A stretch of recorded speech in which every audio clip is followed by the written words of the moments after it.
Senator JD Vance leaned into the mic and smirked. $100 million for hurting the feelings of a man in a red coat? The courtroom chuckled. Cameras flashed. What Vance didn't realize was that the man suing him wasn't after money. He was about to expose a secret buried for over a decade. And once it was spoken out loud, it didn't just damage Vance's career, it detonated it. Now, before we show you what was said, hit that subscribe button and drop a comment telling us where in the world you're watching from. Let's get into it. The Royal Courts of Justice don't usually see cases like this one. Most defamation claims involve celebrities or business disputes, not a retired Coldstream Guard taking on an American senator. But there it was on the docket that October morning, Corporal Ezra Flint versus Senator James David Vance. Outside, autumn had settled over London with that particular sharpness that makes reporters pull their coats tighter while they wait behind barriers. The American press crews had flown in specifically for this. Vance was in town for a speaking circuit, and nobody expected much from what seemed like a wounded pride lawsuit. The marble halls echoed differently when the crowds were this thin. Not empty exactly, but filled with the kind of murmurs that happen when people aren't quite sure what they're witnessing.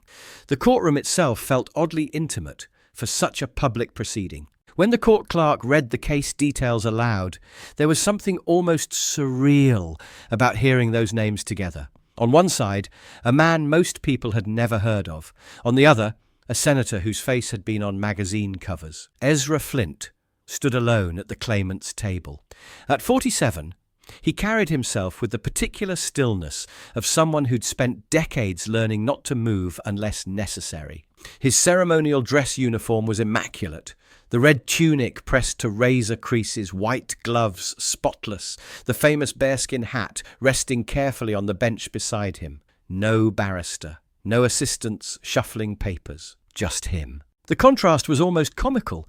Vance's side of the courtroom looked like a small army. 3 barristers, 2 assistants, stacks of documents that suggested they'd come prepared for war, rather than what should have been a simple hearing about hurt feelings. JD Vance himself radiated that particular American confidence that fills rooms before words are even spoken. His navy suit was perfectly tailored, his posture relaxed but commanding. As he waited for proceedings to begin, he turned slightly toward his lead counsel. "How long do we expect this to take?" he asked in a stage whisper that half the press gallery could hear. 30 minutes. "Maybe 45, came the quiet reply. "He's representing himself. No legal training. Should be straightforward." Vance nodded with satisfaction. When the judge gestured for introductions, he leaned toward his microphone with the ease of someone accustomed to having his voice carry weight. "Your Honour, I'd like to begin by stating clearly that I have tremendous respect for the British people and their institutions." His voice had that practiced political cadence, measured but conversational. However, this lawsuit represents a fundamental misunderstanding of what was clearly intended as light-hearted commentary. The courtroom screens flickered as his legal team queued up their prepared evidence. The clip was from 2 weeks earlier, Vance at a podium, speaking to what looked like a corporate dinner crowd. "You know, I saw those guards outside Buckingham Palace," his recorded voice said, pausing for the chuckles that came right on cue. "I thought, that's a lot of taxpayer money for a bunch of well-dressed lawn ornaments." More laughter, then the punchline. "But hey, at least they're good at standing still. Maybe we should borrow one for Congress." The audience in the clip ate it up. A few people in the actual courtroom seemed to suppress smiles. Flint's expression didn't change, not so much as a blink. "With respect to Mr. Flint," Vance continued after the clip ended, "we live in an era where free speech includes the right to satirical commentary. That's not just American values, that's democratic values." He was hitting his stride now, playing to what he clearly saw as his audience. The confidence was infectious, even in a British courtroom where American political theatre didn't usually play well. "And let's be honest here," Vance added, with a slight theatrical tilt of his head toward the press gallery. "Standing guard outside a gate, however ceremonially important, doesn't exactly qualify as battlefield heroics." One of his lawyers leaned forward urgently. "Senator," he whispered, "perhaps we should—" It's fine, Vance cut him off, still speaking into the microphone. I'm simply pointing out that there's a difference between actual military service and, well, performance art. He gestured vaguely toward Flint. However well executed that performance might be, what nobody in that room understood yet, including Vance's meticulously prepared legal team, was that Ezra Flint hadn't come to defend his hurt feelings. He'd come to reveal something that was never supposed to see daylight in a public courtroom. When the judge turned to him and said, "Mr. Flint, you may respond when ready," the silence that followed wasn't hesitation, it was precision. The silence of someone who'd been waiting years for exactly this moment and wasn't about to waste a single word of it. Vance seemed to settle back in his chair, one leg crossing over the other, with casual authority. He'd found his rhythm, and everything about his posture suggested he believed the hardest part was over. I've been in government long enough to recognize when people take things more seriously than they were intended, he said, voice carrying that particular tone politicians use when they want to sound reasonable while dismissing opposition. This case, frankly, is about wounded pride, not legitimate grievance. His legal team handed him a slim folder. He opened it with the kind of theatrical precision that suggested they'd rehearsed this moment. His lips curved slightly as he selected a particular page. "If it pleases the court, I'd like to submit several public responses to my comments, including this gem from a British columnist who wrote, and I quote, 'Perhaps our royal guards could use a little humour. Their faces have been scaring tourists for centuries.'" A few chuckles rippled through the gallery. Not loud, but audible enough to suggest that Vance was reading the room correctly. Flint remained perfectly still at his table, hands clasped loosely in front of him. His face revealed nothing.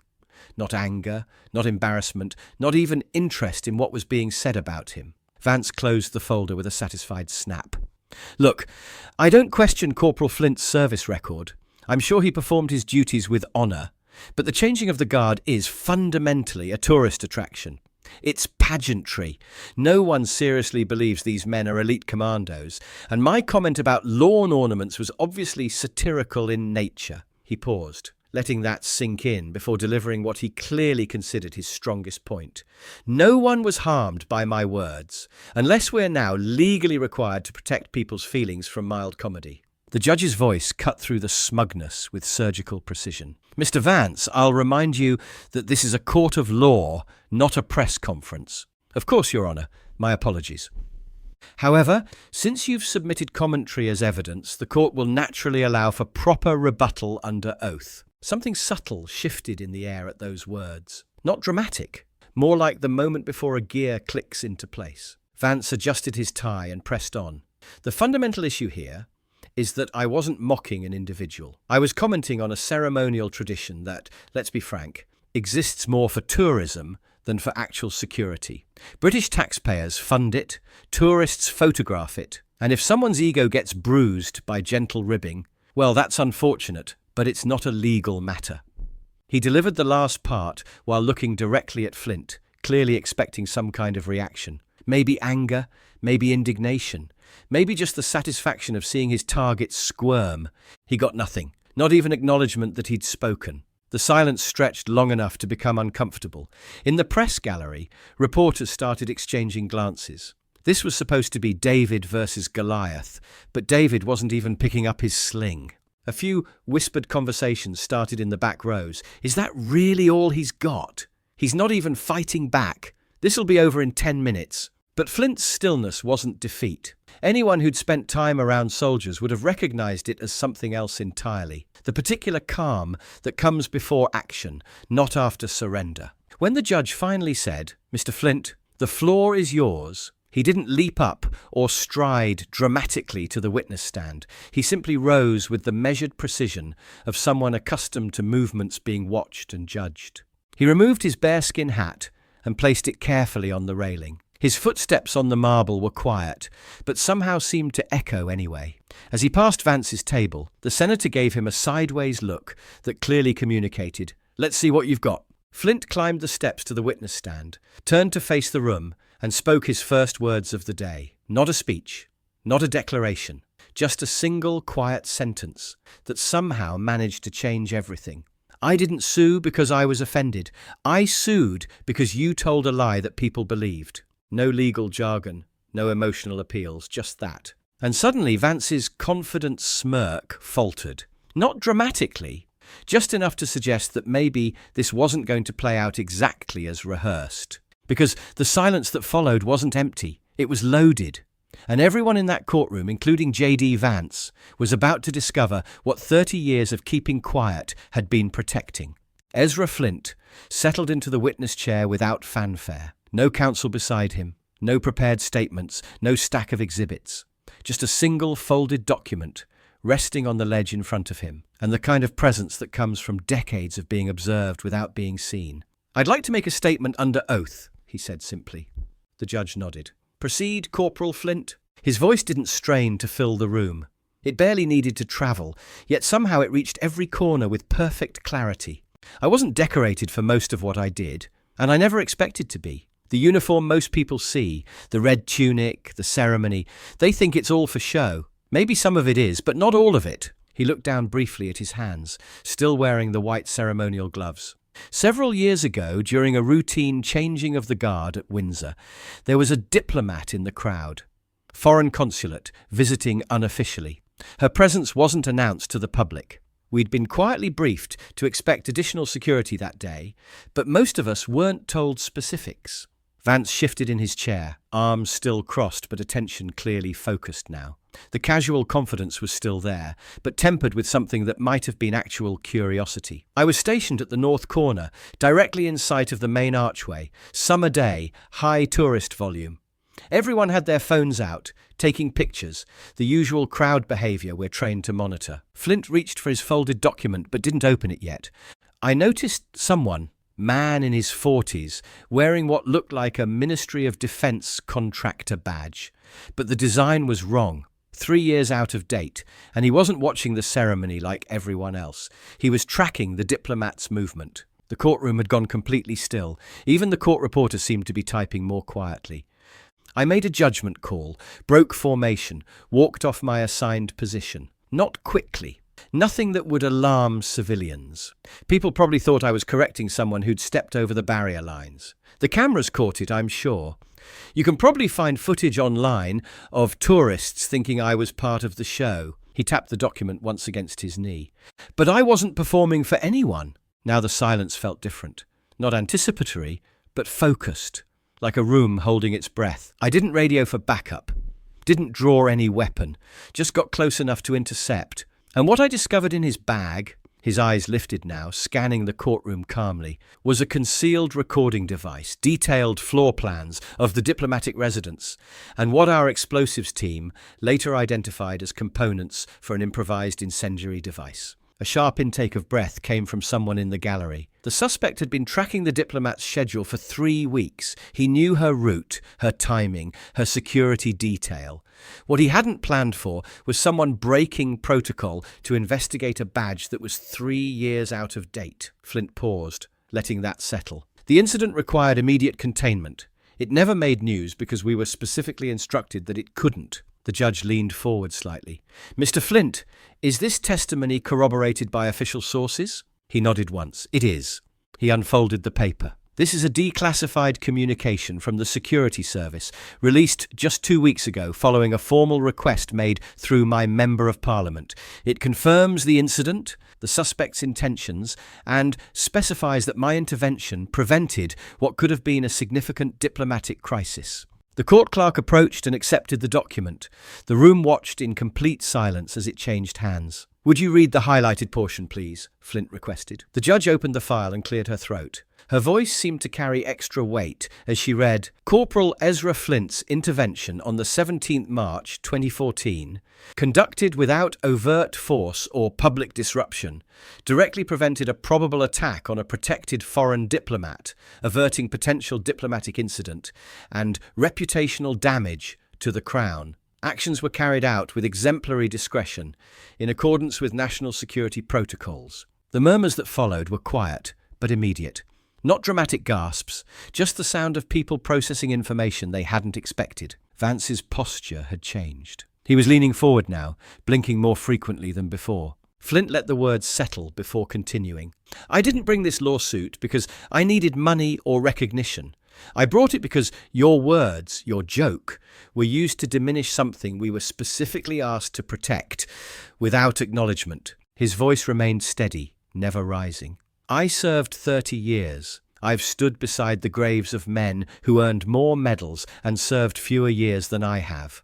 I've been present for ceremonies honoring widows, orphans, children saluting photographs of fathers they'll never see again. I never asked anyone to applaud, but I won't allow you to erase what we actually did. He stood up slowly, the movement deliberate and final. This uniform represented real service during real emergencies, and the public couldn't know because sometimes protection requires silence. Sometimes the most important work looks like nothing at all. Then he stepped down from the witness stand, walked past Vance without a glance, and returned to his seat at the claimant's table. The courtroom didn't react with noise. No applause, no shifting, barely even breathing. And for the first time all day, Senator JD Vance sat in complete silence, apparently unable to find his voice. The document remained in the judge's hands, somehow seeming heavier than a single piece of paper should. Her gaze followed Flint as he resumed his position at the claimant's table, still in perfect posture, still radiating that particular calm that comes from saying exactly what needed to be said. You could hear small sounds now that the silence had settled. The faint whir of a camera lens adjusting somewhere in the press gallery, the soft rustle of someone shifting papers. But no one seemed to want to be the first to break the quiet. The younger clerks looked uncomfortable, as if they'd accidentally witnessed something too private for a public courtroom. Even the experienced court reporter had slowed her typing, fingers moving more carefully across the keys.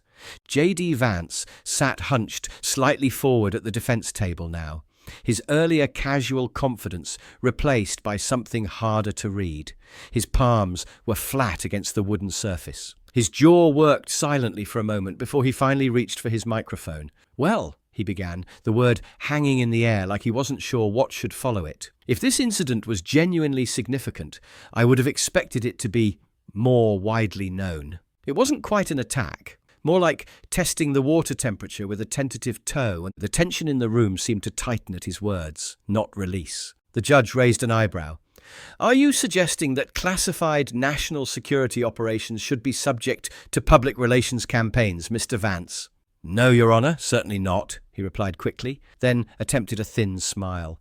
"I simply mean that if something really happened and it really mattered as much as suggested, it seems unusual for it to remain secret for so many years." This time Flint did respond, though he didn't turn around or reach for a microphone. His voice carried anyway, quiet but unmistakably clear. "The men I served with didn't survive on public approval. They survived on trust." That single sentence seemed to land with physical weight. The judge carefully placed the MI5 letter beside her gavel. "Corporal Flint, you may remain seated. No further questions are necessary." Flint nodded once, hands returning to their neat clasp on the table. Nothing in his expression suggested victory or vindication. He'd simply done what he came to do. Then something unexpected happened. A woman in the back row suddenly stood up, her hand pressed to her chest. The entire gallery turned toward her. When she spoke, her voice was quiet, almost breaking. "He saved my mother." No one had introduced her. She hadn't been called as a witness or identified in any formal capacity, but her face, pale, clearly emotional, carried the unmistakable weight of truth. "I didn't know who he was until today," she continued, voice steadier now. "My mother never told us the details. Just that something had happened during her visit, and someone had prevented it from becoming something terrible." The judge didn't interrupt, neither did the clerk or anyone else in the room. Vance had gone very still in his chair, his expression unreadable. The air in the courtroom felt different now, not charged with drama, but heavy with something more substantial. Reality, maybe. The kind that's harder to argue with than legal theories or political talking points. Flint still didn't look toward the woman. He wasn't someone who needed acknowledgement or validation. He'd spoken his piece, and that was enough. The silence that followed wasn't uncomfortable. It was respectful. Even the press, trained to chase noise and confrontation, seemed to understand that some moments required quiet. When the judge finally spoke, her voice was measured and formal. "Given the classified nature of evidence submitted and the need for proper procedural review, I will issue a written ruling within the coming days." This hearing is now adjourned. The gavel came down softly, no dramatic crack, just a quiet tap that somehow felt final. People began to file out slowly. No one rushed for the exits or shouted questions. The whole scene felt oddly subdued, like leaving a memorial service rather than a legal proceeding. JD Vance remained in his seat long after everyone else had begun to move, his shoulders curved inward, staring at something on the table that probably wasn't there. His team of lawyers gathered their materials quietly, occasionally glancing at him, with expressions that suggested they weren't quite sure what had just happened either. No one had declared a winner. No verdict had been announced. But everyone in that room understood that something had shifted in a way that couldn't be easily reversed. Outside the courtroom, the corridors buzzed with muted conversations, but there was none of the usual post-hearing excitement. People moved with the careful pace of those processing something unexpected.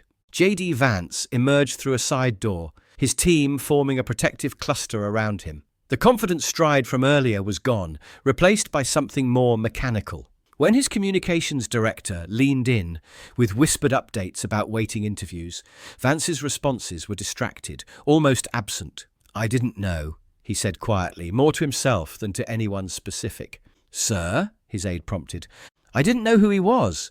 He just looked like—" Vance trailed off, apparently realizing that finishing that sentence wouldn't improve his situation.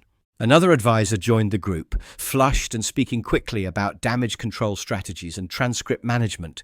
But even as he outlined options for spinning the story, the futility was obvious. The MI5 letter was now part of the official court record. Classified or not, the press had caught the scent. Vance stopped walking suddenly and turned to a junior staff member. "The transcript? When will it be available?" "Not immediately, sir. The judge will review it for any security redactions first, then release it for general access." "Is there any possibility of editorial discretion?" The question came out more desperate than Vance probably intended. The young man looked uncomfortable, unsure whether he was being asked for information or being pressured to influence the process. In the end, he said nothing at all. Vance resumed walking, tugging at his collar in a gesture that had become increasingly frequent since leaving the courtroom. His carefully maintained political composure was showing cracks. Meanwhile, in the main corridor, Corporal Ezra Flint moved with the same measured pace he'd maintained all day. He'd changed from his ceremonial uniform into a simple overcoat, but his posture remained unchanged. No hurried exit, no attempt to avoid the press that had gathered outside. When he pushed through the main doors and saw the crowd of photographers, he paused. Not from hesitation, but from the practiced assessment of someone accustomed to being watched. "Corporal Flint," a voice called out, "what's your reaction to today's proceedings? Do you expect Senator Vance to issue a public apology? Are you seeking monetary damages, or was this about something else entirely?" Flint looked out at the assembled press with the same calm expression he'd worn throughout the hearing. Not hostile, not particularly friendly, just present. "There are men who died wearing this uniform," he said, his voice carrying clearly in the crisp autumn air. "I don't wear it lightly, that was all. No elaboration, no political commentary, no victory statements." He simply continued down the steps as if it were any other day, not pausing when the questions continued behind him. A black taxi had been waiting at the curb since early morning. The driver held the door open, not with the deference usually shown to celebrities or politicians, but with something quieter. Recognition, maybe, or respect. As the cab pulled away from the courthouse, one voice from the crowd of reporters called out differently than the others. A younger woman, not shouting a question, but simply saying, "Thank you." Inside the vehicle, Flint reached into his coat pocket and touched the folded MI5 letter. Getting it declassified had taken years of patient navigation through bureaucratic channels, exploiting a very specific provision in the Official Secrets Act that allowed limited disclosure for civil litigation purposes. He hadn't wanted revenge against Vance personally, hadn't even been particularly interested in the money. But after years of watching people treat the ceremonial aspects of the Guard as elaborate theatre, seeing men he'd served with reduced to tourist attractions, something had finally reached a breaking point. The quiet service, the classified interventions, the times when standing perfectly still had been the most important thing they could do. All of it dismissed as pageantry by someone who'd never stood a single watch. Back in the emptying courthouse, a mid-level Home Office official slowly closed his laptop. He'd attended as an observer, nothing more, just routine monitoring of a case involving classified material. But as he packed his briefcase, one phrase from Flint's testimony kept echoing. Sometimes the most important work looks like nothing at all. That line would stay with him longer than any of the legal arguments or political posturing he'd witnessed. At the courthouse's side exit, JD Vance finally emerged with what remained of his entourage. The crowd of reporters was smaller now, less energetic. When they called out questions, he didn't respond. His team guided him toward a waiting car with practiced efficiency. No one booed. No one cheered. People simply watched as he got into the sedan and was driven away. And perhaps in that mundane departure, something significant had already occurred. The lawsuit hadn't concluded. No damages had been awarded. No formal vindication declared. But the narrative had shifted in a way that couldn't be easily corrected with press releases or political spin. Because some truths, once spoken aloud, change the air in ways that can't be undone. And reputations, unlike legal verdicts, don't always wait for official pronouncements before they begin to shift. The cameras that had focused on Vance's departure soon turned back toward the courthouse doors, but the man they were hoping to capture had already gone home. The real story, it seemed, had left quietly, in a taxi, driven by someone who understood that some services don't require applause to matter. What would you do if the moment that defined your life was dismissed as a joke? If years of quiet service were reduced to lawn ornament humour by someone who'd never stood a single watch? Ezra Flint found his answer in a courtroom, not with raised voices or dramatic gestures, but with something far more powerful, the truth spoken clearly, backed by evidence that couldn't be argued with. This wasn't about politics or wounded pride. It was about the difference between what people see and what actually happens, between ceremony and service, between performance and protection. Sometimes the most powerful response to dismissal isn't anger, it's evidence. And sometimes dignity doesn't need to raise its voice, it just needs to stand there and speak the truth. So here's what I want to know from you in the comments. Do you think all forms of service should be honoured equally, even the quiet ones that never make headlines? Should Corporal Flint have stayed silent and let the insult pass, or was he right to fight back with the truth? And if you were in his position, watching years of classified service get mocked on national television, what would you have done? Let me know your thoughts below. And if this story made you think differently about the people standing guard in those red uniforms, people you might have walked past without a second thought, go ahead and hit that like button. Make sure you're subscribed to our channel because we bring you new Royal Guard stories like this every single day. Stories that show the real person behind the ceremony, the real courage behind the silence. And don't forget to hit that bell icon so you never miss when we upload. Because trust me, you don't want to miss what's coming next. If someone you know still thinks those red uniforms are just for show, share this video with them. Let them see what standing at attention really means.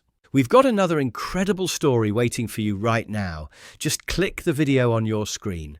Same powerful storytelling, same eye-opening truth. We'll see you tomorrow. Same time, same place, with another moment that proves sometimes the strongest voice is the one that chooses when to speak. Thanks for watching. And remember that not all heroes make noise. Some just stand there and change everything.